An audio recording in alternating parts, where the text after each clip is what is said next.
Salve, salve família, Jag aqui na voz com o meu parceiro Bruno Fabius, né? Hoje a gente vai falar histórias dos gringos, né? 7 Rappers Blood, mais um do nosso quadro Top 7 aí, basicamente. Só a galera fichada, né? Que teve sérios problemas com a justiça, mas que tem muita gente por eles. Muito envolvimento, mesmo que às vezes não diretamente, né? Ele não quer às vezes falar que é diretamente, né? Tem gente aqui que é mais isso aí do que não tá envolvido diretamente. Né? Não querer falar. Mas tem gente que também tá nem aí, né? Então, a gente tem 7 aqui hoje. Qual que vai ser a meta de like? Podia ser 7 alguma coisa aí.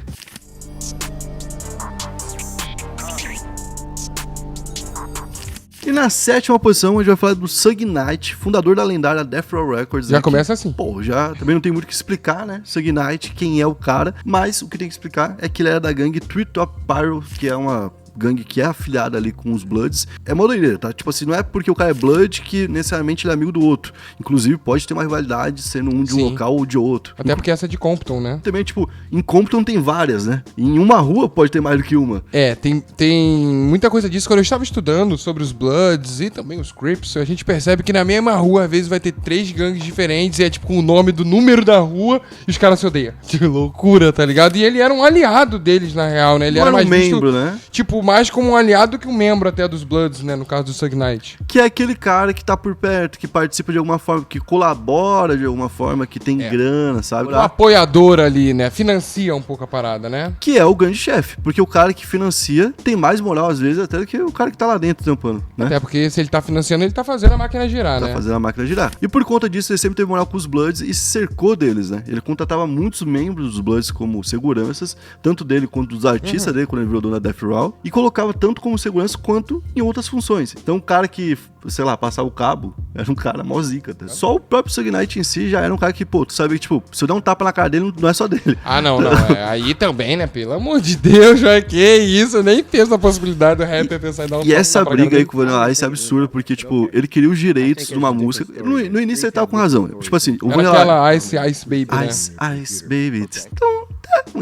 E aí, essa música tem esse beatzinho aí de fundo, que é de um outro cara que não tava recebendo pelo beat. O Suge Knight comprou essa briga, foi até o hotel onde tava o Vanilla Ice, ele tava no 13º andar, o Suge Knight pegou ele pelo calcanhar e pendurou ele pra fora, assim, igual nos filmes a gente vê, sabe? Falou, ó, você vai cair, você vai morrer, então assina. E deu na mão dele o contrato com a caneta e falou, assina. Enquanto ele tava pendurado. E quem conta isso, mano, é o Vanilla Ice. O Suge Knight desmente. Então é aquele negócio que a gente falou, ele não é um membro porque ele nunca assumiu, mas também... Meio que ele prefere não assumir também as coisas, crueldade louca que ele faz. Pois é, né, o mano? tempo todo, né? Quem é de verdade, normalmente, né? Não prefere não falar, tá ligado? E já seguindo pro 6º aí, nessa linha também da rapaziada que não deixa a desejar, a gente tem o YG, tá ligado? Nosso mano YG, que é da Three Top Pyro. A mesma do Suge, inclusive. Basicamente é isso, tá ligado? E ele sempre fala nas músicas, né? Que tipo, ele atua como membro da gangue e ele já até foi preso. Aqui a gente vai trazer alguns rappers também que por eles já terem sido presos por envolvimento com a gangue, fica até mais fácil a gente falar, né? Pô, o cara foi preso, literalmente tem lá no caso o nome da gangue, tá ligado? A afiliação dele. Mas é até curioso, porque o YG se envolveu lá em 2019 numa briga, tá ligado? Com o Wack 100, que é um outro rapper que acusou ele de ser um falso Blood. Que entra muito no que tu falou logo no início do vídeo, que tem essa parada de tretas dos Bloods, diferentes subgangues do mesmo bairro, e os caras falam que eles não são Bloods de verdade, tá ligado? Porque também tem esse negócio, né? Tu coloca os caras num clipe, choca ali, chama a atenção e tal, garante umas views, e já é uma forma de ter um trampolim na carreira, né? Muita gente lá usa disso.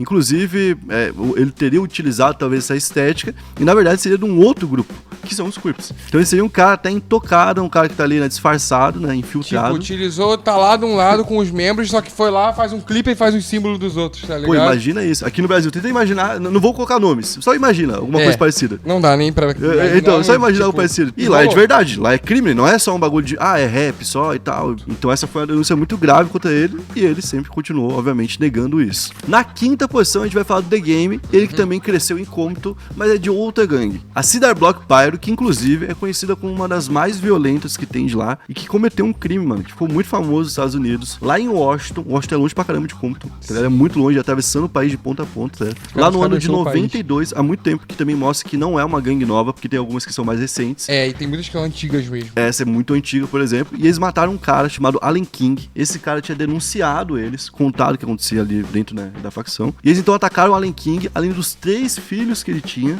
com facada, literalmente um bagulho assim brutal pra caramba, porque o cara tinha caguetado, tá? Então é uma facção de fato, é um negócio ali forte, tá? É crime, de verdade. E já entra nisso também do snitching, né? Que é uma parada que não rola bem lá nos Estados Unidos. Esse bagulho de você caguetar alguém da tua gangue e falar que ele fez. Falou... A gente viu muito do que rolou lá, Young Thug, Guna, tudo isso sobre snitching, né? Tu caguetar o parceiro, tá ligado? Sabe qual que é a ironia? Não aceita traição, né? Só que o The Game é filho de 2 membros do Crips.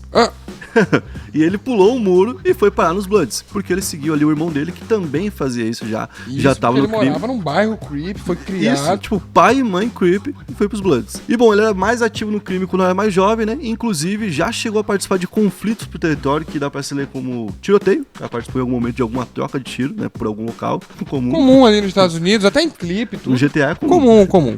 Mas ele deixou esse tipo de atividade pra poder focar na música, e isso é um negócio que realmente já faz um tempo que não atua. Hoje ele é mais simpatizante, né? Um aliado do que membro em si. Isso é uma parada que fica sendo bem comum. No começo é mais envolvido, depois acaba sendo algo que é só simpatizante. E até nessa ideia a gente vem agora na 4ª colocação, o Lil Wayne, pessoal. Porque o Lil Wayne é um cara que sempre demonstrou a prioridade dele, sempre priorizou o vermelho, né? Preferência dele, vermelho por causa do azul. Não, azul não, vermelho. Ele sempre demonstrou que ele tem um apego ali pela cultura Bloods, mas nunca falou assim, eu sou isso. Ele nunca quis levantar também essa parada, porque ele teve um outro viés musicalmente e tal, artístico. O início da carreira dele foi envolvendo muito problema com polícia. E também ele veio, sei lá, com 9 aninhos, né? Virou rapper já na época. Ele tinha ali envolvimento com algumas coisas, a gente sabe disso. E esses caras que têm esse envolvimento mais profundo, desde muito novo, eu acho que é mais difícil pra eles ficar contando o que fez ou não, porque isso pode literalmente fazer o cara ser chamado pra testemunhar alguma coisa, pra depor. Pode ser preso, alguma coisa. Lá na frente, ele contou, algum dia eu vi um cara matando o outro, e lá na frente a polícia investiga esse caso e vê que ele tava naquele caso. E agora ele tem que testemunhar, até porque tava no podcast contando. Então esses caras não gostam muito de falar do que viram ou viveram. Mas o Lil Wayne é um cara que claramente a gente sabe que desde o início da vida dele tá metido com esse tipo de coisa. Sim. E o padrinho dele é muito forte também dentro do Bloods. E né, sempre importante a gente trazer aqui, pessoal, mais uma subgangue de um local diferente. Lil Wayne, Nova Orleans. Não estamos falando agora de Compton. Que já é uma área totalmente distinta. A gente falou, inclusive, de Compton, que viajou lá pra Washington, né? No meio do caminho a gente tem aqui, então, agora Nova Orleans pra gente falar. Nova Orleans que, inclusive, a forma como o Lil Wayne entrou, teoricamente, pros Bloods, teria sido por conta de Nova Orleans, dele ser de lá, né? Que Nova Orleans passou por aquele furacão em 2005. Sim, o Katrina E tal, foi famosão. Sim. Nessa época, um amigo dele, que tinha saído de lá, tinha ido pra Califórnia, tinha entrado pros Bloods, voltou. Porque deu tudo errado, precisou voltar e tal. Então, né? E aí quando voltou, falou, pô, eu tô nos Bloods. Esses caras cuidaram de mim lá e tudo mais. E aí foi onde teve esse contato mais forte. E ele pode ter virado um membro ou não. No mínimo, a gente sabe que ele já contou essa história. E ele fala que ele é muito agradecido aos Bloods e é eternamente grato pela forma como cuidaram desse melhor amigo dele. E como que, basicamente, eles são gratos lá, né? Eles vão, de certa forma, vão dar uma moral ali, né? Aquela moral, entendeu? Não tem jeito. Eles, inclusive, né, os Bloods começaram a aparecer mais em Nova Orleans nessa época aí, tá ligado? Então, casa um pouco o timing de fato. E também teve aquela questão de alguns caras que eram Bloods de fato, que eram lá de Compton, que é onde é mais forte, né? Sim. Em Los Angeles, e que começaram a assinar com o Lil Wayne, participar da gravadora dele, então colocaram ele cada vez mais em contato com isso, porque se não era ele que tinha o contato mais forte, o artista dele tava rodeado de pessoas do tipo, e ele obviamente tinha que se dar bem com essas pessoas, né? Vamos puxar pro terceiro colocado agora aqui da nossa lista, basicamente Jim Jones. Você aí que já ouviu falar da Nine Trey Gangsters, sim, a mesma gangue lá do TK 69, ficou muito falada na época que ele foi preso, tudo aquilo rolou, e ele snitched, e todo mundo sabe a merda que deu, que ele caguetou aquilo outro, enfim. Ele mesmo, Jim Jones, tá ligado, que já era afiliado aí dessa gangue, é mais um que a gente tá trazendo aqui, e ele fazia segurança de artista lá na Roc Nation, Jay-Z. Ele trabalhava com isso, e pra gente poder entender um pouco, né, de como isso é normalizado, né, o Jay-Z que é um cara que não precisa ter mais moral com a rua, se a gente parar pra pensar, não é um negócio que ele vai precisar, né, mas mesmo assim, ele faz questão de ter. Ele faz questão de andar com esse cara, porque esse cara tem moral com esses outros caras, não talvez por causa da música, sabe? Tipo, ele é rapper, mas talvez não era esse o link que eles tinham, sabe? Tanto é que ele conta que uma vez o Jay-Z conversou com ele, e o Jay-Z falou pra ele, tipo assim, olha, cara, você pode trazer quem você quiser aqui, falando dos caras do Bloods, né? Porque tinha enchido a casa do Jay-Z de cara do Bloods. Pode trazer quem você quiser aqui, mas quando vier um cara pra cá que é gangsta, né?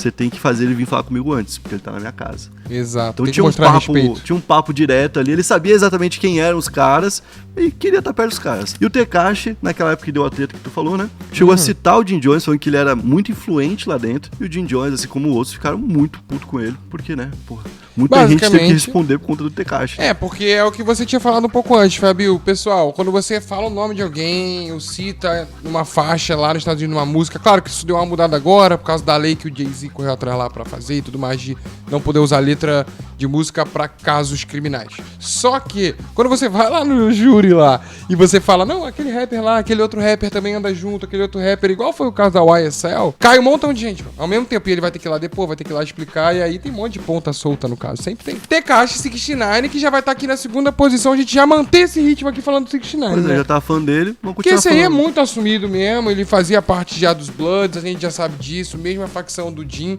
93 Gangsters, tá ligado? No começo ele não era um membro oficial, né? Não, Tem essa parada. ele era um cara que ele entrou nessa pilha de ser o artista que da gangue, né? Mas que ele essa fazia os gangue, clipes tudo com as coisas bandana, tudo Isso. era bem escrachado, né? eu acho que essa gangue dos Bloods, fora de Los Angeles, eu acho que ela vai ser a maior. A que mais tem membro. Inclusive já teve ali uma investigação antes dessa do Tekashi, que fez ser preso. Prendeu mais de 100 pessoas de uma vez só, que eram só dessa gangue. Então era uma gangue bem grande, que já organizava festas, coisas do tipo. Então foi muito bom pra ele entrar com os caras. E bom, de início então ele não era um membro, ele era um cara que usava dos caras nos clipes, como por exemplo lá no clipe Gumo, né, que aparece todo mundo, vermelhão, tal, Sim. que dá uma mídia, certo? E ele usava também a proteção dos caras pra poder viajar por aí, porque ele era um cara que falava muita merda, tava sempre brigando com muita gente. Nossa, demais essa época. Tinha esse aí. medo. Talvez o ex, se tivesse feito isso, tava aí. Tava vivo se tivesse abraçado mesmo ali. Alguém, né? Alguém, né? Então, tipo, temendo esse tipo de coisa, ele andou com os caras. E ele financiou muita coisa. Comprou armas, comprou drogas, Foi. sabe? Tipo, falando ali, né? O português, claro. Fez muita merda. Se meteu em muita coisa com os caras, o que levou ele a ser preso. Ele foi preso em 2018, inclusive, com vários crimes ali. Não era só os que ele tinha cometido de fato. Porque ele estava envolvido no grupo. E tudo que envolvia o grupo envolvia ele. Então, ele pensando nisso, teve a oportunidade de testemunhar contra os outros membros. Sim, velho. Fez isso e conseguiu sair, né, cara? Quando ele saiu, tu lembra ele falando? Saí mesmo! É e quero isso. ver me pegar na pista! Mas ele botou muita gente poderosa lá dentro. Aham, Hoje ele loucura. vive ameaçado. É um caso onde ele deixou de ser Blood pra ser um cara alvo do Bloods, né? E na primeira posição a gente vai falar de outro cara que também tava preso, que foi solto, mas que não precisou dedurar, né? Que saiu com moral, inclusive, da cadeia. Isso é o mais doido, né? Até o advogado do cara ficou hypado, pô. Pois é, mano, todo mundo ficou em alta. O cara que é líder da ESL Records, que é um cara muito forte na música, no trap e tudo mais, e que falam que tornou a ESL uma espécie de sub-gang dentro dos Bloods, né, cara? Virou gangue e selo musical, tá ligado? Todo mundo que era pra artista. simplificar, o Stone sumiu, né? Só o É. Stone que some quando vira crime. Aí fica só o Quando vira slime. crime, Aí só fica esse bagulho aí da serpente lá e tudo mais. Ele foi preso em 2022, ficou um tempo, né? Pra gente, assim, pareceu até mais tempo. Agora olhando, Pô, dois anos só, tá ligado? Ó, o Melly quanto tempo tá preso já? Pois é, né, mano? Tá ligado? Então, tipo, uma cota. E ele saiu em 2024. Agora ele vai cumprir 15 anos de condicional. Se ele contribuir, ele deve ter o resto da pena extinta. Mas ele tem uma pena aí bem grande, até porque ele também era um cara que corria risco de passar o resto da vida ali preso. Porque ele é considerado o líder dessa sub-gangue, dessa gangue menor ali dos Bloods, né? E tem um detalhe, né, que mais de 50 pessoas foram presas com ele e só uma testemunhou contra ele. Os caras Então, têm tipo medo. assim, Quem tem, tem medo. Quem tem medo, você sabe. Então agora a gente tá devendo o quê? A lista dos creeps que vai sair, né, no próximo vídeo. Tem que sair, certo? Família. Galera, comenta pra gente o nome de alguém que tem que estar nesse vídeo aí dos 7 rappers creeps, no próximo vídeo, então. E também ajuda a gente a bater a meta de likes, né, pessoal? E diz aí o que você achou e quem também faltou aqui dos Bloods. Pra Pois gente poder é. fazer o 2 depois. Uma parte 2, exato. Exatamente, tá ligado? Esse é o pique, você tá sabendo. Até a próxima. Então fechou, é nóis, valeu.